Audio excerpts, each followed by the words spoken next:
SportsBeat is brought to you by Ken Garth. We hear you.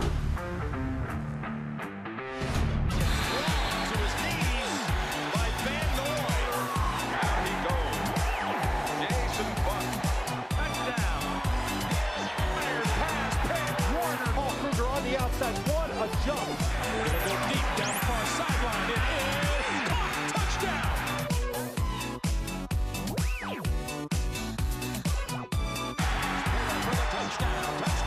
Baltimore.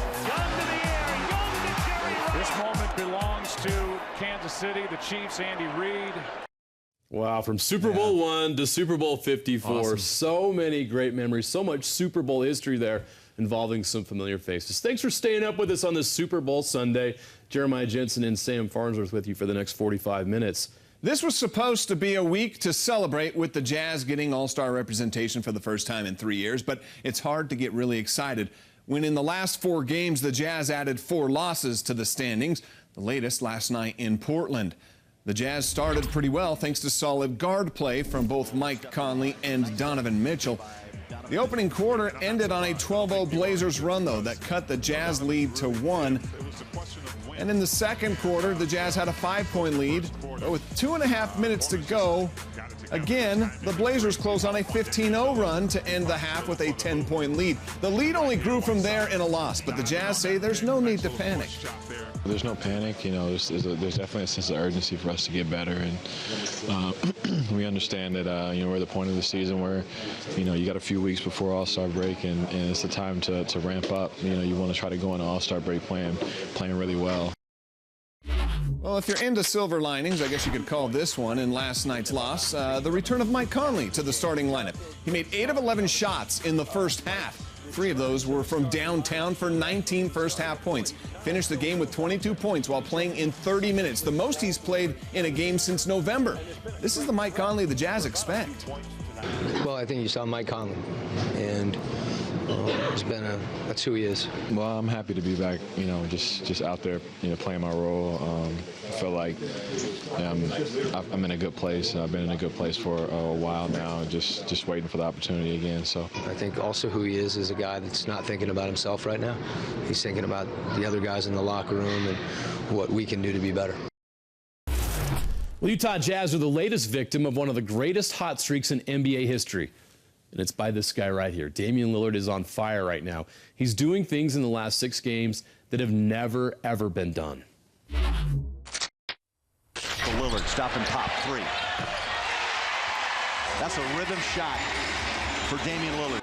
My goodness, he can make it from anywhere on the court. After scoring 34 in back-to-back games, he's scored 61, 47, 50, 36, 48 against the Lakers. And then last night, 51 points against the Jazz. That's his last 6 games. He had his first career triple-double in a win over the Rockets on Wednesday. He set an NBA record with 40 made threes in a 5-game span. He also is the first player in NBA history with 35-plus points, 5-plus rebounds, 5-plus assists, and 5-plus threes in 5 straight games. He's also now the first to make 5-plus threes in 6 straight games. Unreal. He was also named to his 5th All-Star team on Thursday. How's that for a week for Damian Lillard? Man, I'd say it's pretty good. Not too shabby. Hey, let's check out our play of the day. This one's coming to us from the Pelicans game against the Rockets. And, of course, you know Zion Williamson. Whoa. He's going to light the fireworks. Yep, that's the play of the day, all right. The alley-oop from Lonzo Ball. Nice pass from him from 3/4 courts away. Williamson had 21 in the game, but Harden dropped a 40 spot on the Pelicans. The Rockets got the win there against New Orleans. More NBA action. Pistons do the Jazz a favor. They beat the Nuggets. Denver had a 21-point lead on the road. Nikola Jokic had a game-high 39 points, 11 assists, 10 rebounds, a triple-double for the Joker. But the Pistons rallied behind Andre Drummond's 400th career double-double. He had 21 and 17. This went to overtime. Drummond with an assist to Bruce Brown for the 3, and that would do it.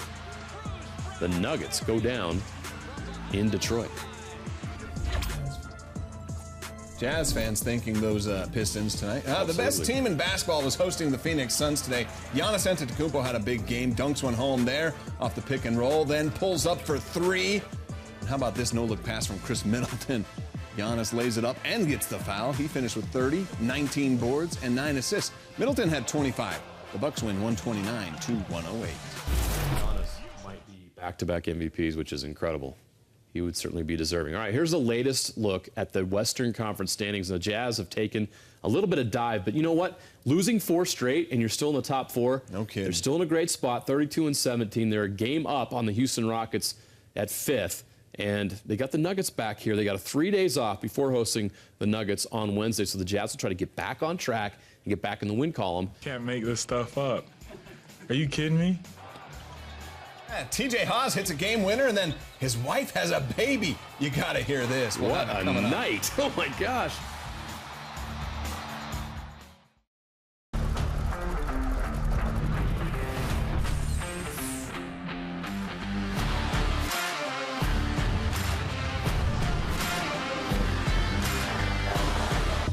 SportsBeat is brought to you by Ken Garth. We hear you.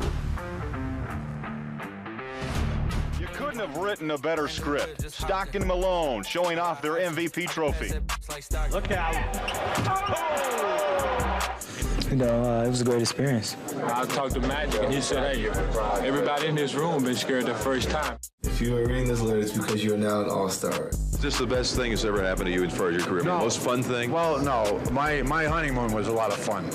All right. But next to that, it was good. Just another reminder that Frank Layden is the best. And another reminder of how many Jazz players have had an opportunity to play in that All-Star game. And now Rudy and Donovan are going to get a chance. The wait is over. Rudy Gobert and Donovan Mitchell are officially All-Stars. Yeah, that list was impressive. The announcement was made Thursday, and with that, they now become the 12th and 13th All-Stars in Jazz franchise history. You know, Donovan beat out Phoenix Suns star Devin Booker for a spot on the Western Conference All-Star team as a reserve. He's averaging a career best 25 points, 4 rebounds, and 4 assists per game. He's 13th in the NBA in scoring and has 14 games with 30 or more points in a game this season. He's the first player since LeBron James to total more than 4,500 points, 800 rebounds, and 800 assists in his first 200 games, joining LeBron, Dwayne Wade, Allen Iverson, and Michael Jordan as the list of 5 to do so. That is elite company. Rudy Gobert's not only built an all-star resume this season, but he's on the path to a historic season in the NBA. If you want to look at these numbers right there, he's averaging nearly 16 points per game, 14.5 rebounds per game. He's shooting 69% from the field. Only one other player in history has had a season of 15 points, 14 rebounds, and 65% in a single season, and that happened 53 years ago. Who was it? How about Wilt Chamberlain? Rudy Gobert is also the only player in the NBA ranked top 10 in both offensive and defensive rating. I'd say that's all-star numbers. Yep. This marks the first time that the Jazz have had 2 players named All-Stars in the same season since 2007, when Carlos Boozer and Mehmet Okur were named All-Stars that year. Booz did not play in that game due to injury. Memo scored 4 points on 2 of 2 shooting in 14 minutes of play. There was a time when 2 Jazz players actually played in the All-Star game together. That was in 2000. None other than John Stockton and Karl Malone. At least that was last time it happened. Malone played only 3 minutes. He took 1 shot, didn't make the shot. Stockton saw 11 minutes of action, made all 5 shots that he took for 10 points, and he had 2 assists as well. On Monday, Runnin' Utes freshman Rylan Jones was named the Pac-12 Freshman of the Week. As a kid who was playing high school ball this time 1 year ago, he already has gained the trust and respect of his coach and teammates, averaging 31 minutes played per game, and he scored in double figures in 13 of the 20 games he's played so far this season. The latest today, 10 points in 40 minutes against UCLA. In the second half, though, it was Riley Batten with the 3 to cut the lead down to 8. But the Bruins, they're not letting the Utes back in. Jalen Hill throws down the alley-oop. Bruins still up 8. Brandon Carlson gets the dunk and the foul. He'll make the free throw to cut the lead down to 6. But, you know, Davis Singleton for UCLA just going to drop that 3-pointer in, caps off a 12-2 run, and the Utes just couldn't complete the comeback. They lose to UCLA 57-73. All right, we have some local college football news on this Sunday in February. We'll certainly take it. Utah running back Devontae Henry Cole is now former Utah running back Devontae Henry Cole. He entered the transfer portal earlier this week, and late Saturday night, he announced where he is going, and he's not going far. DHC is moving to Provo. He's transferring to BYU, and of course we know the Utes and Cougars open the season next year in week 1. All right, he's going to be a go-to guy in the backfield for the Cougars, and they hope Devontae can provide the same boost that they got from another grad transfer, Tyson Williams, last year, of course, before a knee injury ended his season prematurely. So what are the Cougars getting in Henry Cole?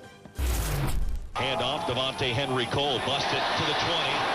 DHC 20, 10, 5, touchdown. DHC has a total of 90 carries for 469 yards and 4 touchdowns in 25 career games. He sat out the 2018 season due to an injury. He had 188 yards and 2 touchdowns last year, also a touchdown catch. His best single game performance was 79 yards rushing and an 11-yard touchdown catch against Washington State. He had a 27-yard touchdown run against UCLA and 17-yard touchdown against USC, so he is a playmaker. TJ pull up 3. He got it! He got it! Go threes! TJ Haws scores it! Timeout! Timeout! TJ Haws gives the Cougars a 2-point lead, 81-79. He's stuck it in their eye. TJ is clutch. What a game last night in Provo. Another classic battle between BYU and St. Mary's featured another dramatic finish. Yeah, the Gales, they've been known to cause the Cougars some heartbreak. Yeah. And, you know, last night, Haws, though, and the Cougs, they flipped that script. Yeah, BYU took a 3-point lead into halftime. Then in the second half, it was the Malik Fitz show. He scored 15 of his 29 points in the first 6.5 minutes of the second half. But with 4:36 left in the game, he picked up his 5th foul and he had to hit the bench. I mean, you have a show like Malik Fitz put on. It's really an unsolvable riddle. We tried about 5 different things trying to slow him down, and it was hard. He was taking and making tough shots, and he was in the zone, and he was feeling it. So, you know, hats off to him. He's a heck of a player, and I'd love to get another shot to play him again. It was a lot of fun. So with Fitz out, BYU would cut St. Mary's lead down to 1 in the final minute. And with 10 seconds left, TJ Haws, well, he becomes super dad because he buries a 3 to give BYU the win. But the real highlight, right after the game, he goes to the hospital for the birth of his son. He's literally going to roll out to the hospital, and they're going to have this baby in the wee hours of the morning or tomorrow. So, yeah, we'll start the process tonight. It's been a full day of emotions, to say the least. To be honest, my son went through my mind. I was like, I don't know, I've been thinking about this whole experience all day. And, you know, right after I hit that shot, I was like, that's for you, man. And you can't make this stuff up. Are you kidding me? Before the game, I didn't want to say it to him because I didn't want to jinx him. But I talked to Jesse Wade. I was like, how crazy would it be if he hit a game winner? You can't make it up. Like, it's like a movie, man. That is so cool. So this brings back a lot of memories. Let's go back to 2013. 5 seconds left. TJ's older brother, Tyler, hits a shot to get a 2-point lead late, but then, close your eyes, BYU fans. The Delava dagger. Oh, it's breaking the hearts of every fan in attendance in the Marriott Center. Oh, man, Matthew Dellavedova was something else. Would we see some deja vu? Did that flash through your mind at all after you? No, I wasn't. Why would you bring that up right now? Come on. You only put that to bed. Yeah, no kidding.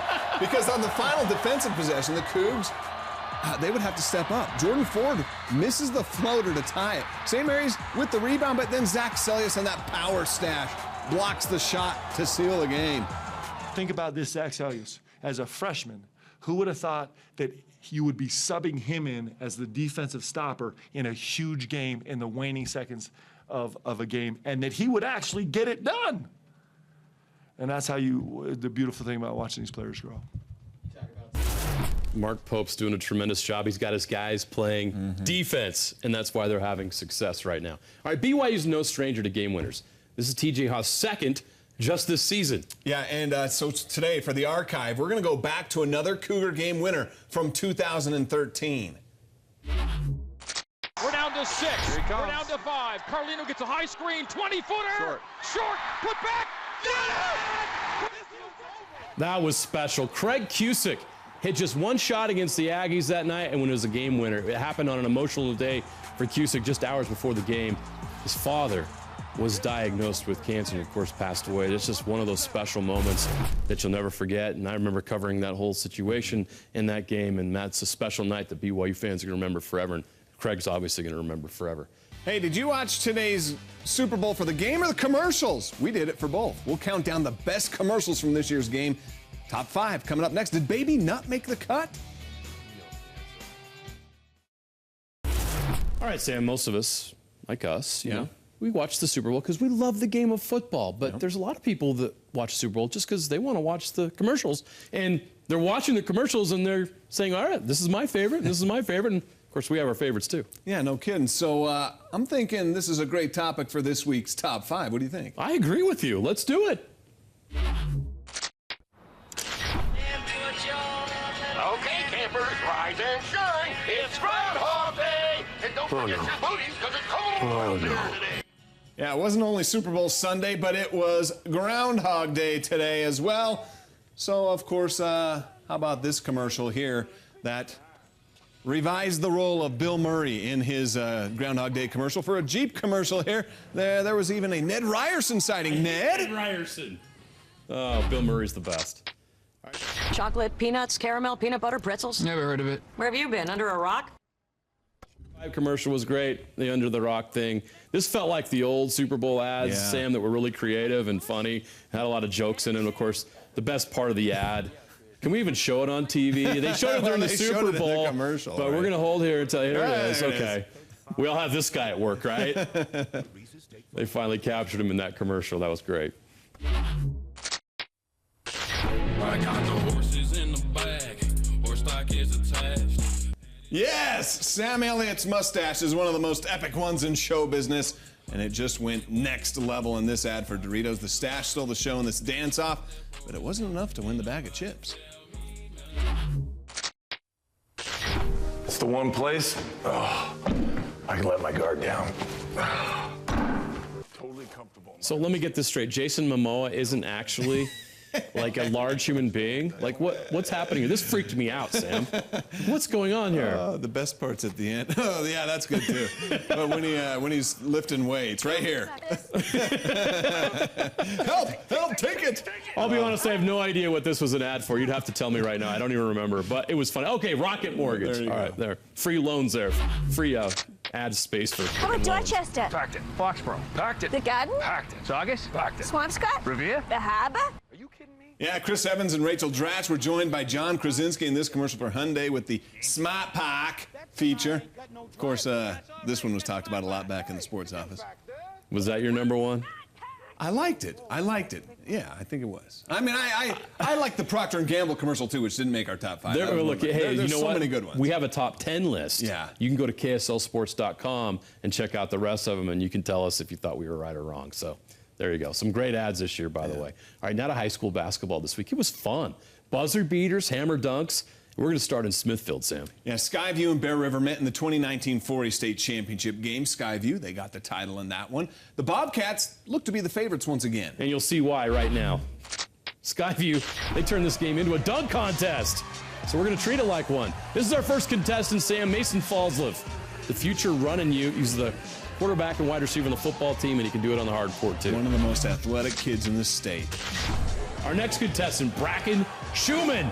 A big man throwing down. What do you think of him? I love it when a big guy in high school can show his dominance in the paint. All right, but the winner, though, that's Sam Phipps. Yes. He had 3 dunks to choose from. Skyview won this game on the strength of some of these. That is spectacular. That's pretty good, but I thought this one was even better than the first. We can debate that. What do you think? I liked the first one. He was almost high enough to kiss that rim. Skyview won huge and put on a show while they were doing it. All right, Great Clips is coming up next. We got haymakers from goalies, game winners, and bull chasers. When we come back, you don't want to miss the bowl. It. I'm serious. The love bowl it. is unbelievable. All right, longtime Utah fans are going to love this. We start our Great Clips this week with Jim Boylan.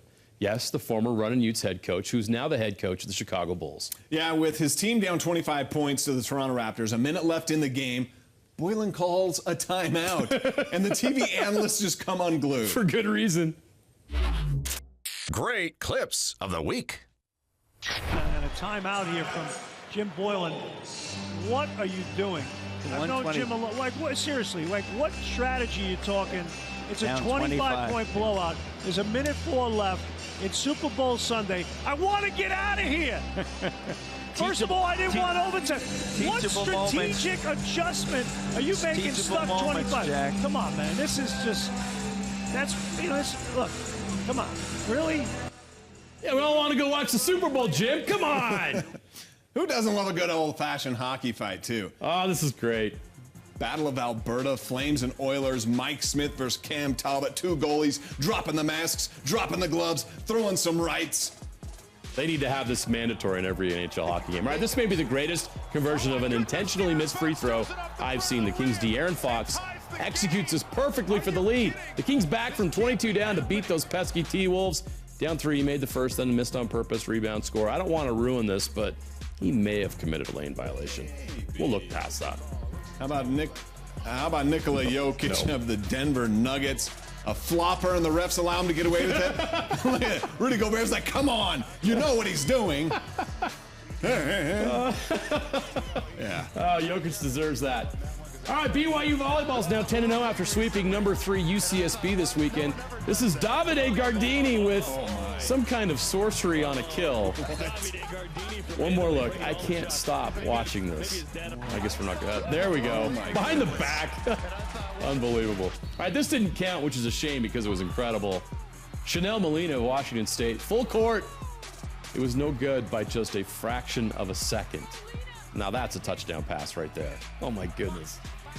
You know, they say Big Thunder is truly an artist. The unofficial mascot of Southern Utah basketball, maybe the greatest work of all time, dressed as Bob Ross, pinning the light bulb on his chest. Let me say, that is a masterpiece. All right, we can't stop watching this. Late last night at Maverick Center. Sam, tell us what's going on here. Oh, this is the Bulls versus the Bubbles. I guess they put 4 guys in these bubbles. They're supposed to race to the other end of the arena while there's a bull in there.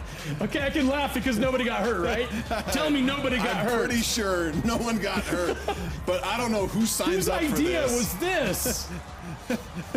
And yeah, there was a winner at the end. Someone did make it to the other side. They all survived? Somebody won? Yeah. How is that even possible? But tell you what, that bull's pretty tough. Yeah, bulls are pretty tough. Not a good idea, guys. Glad everybody's okay. Thanks for watching tonight.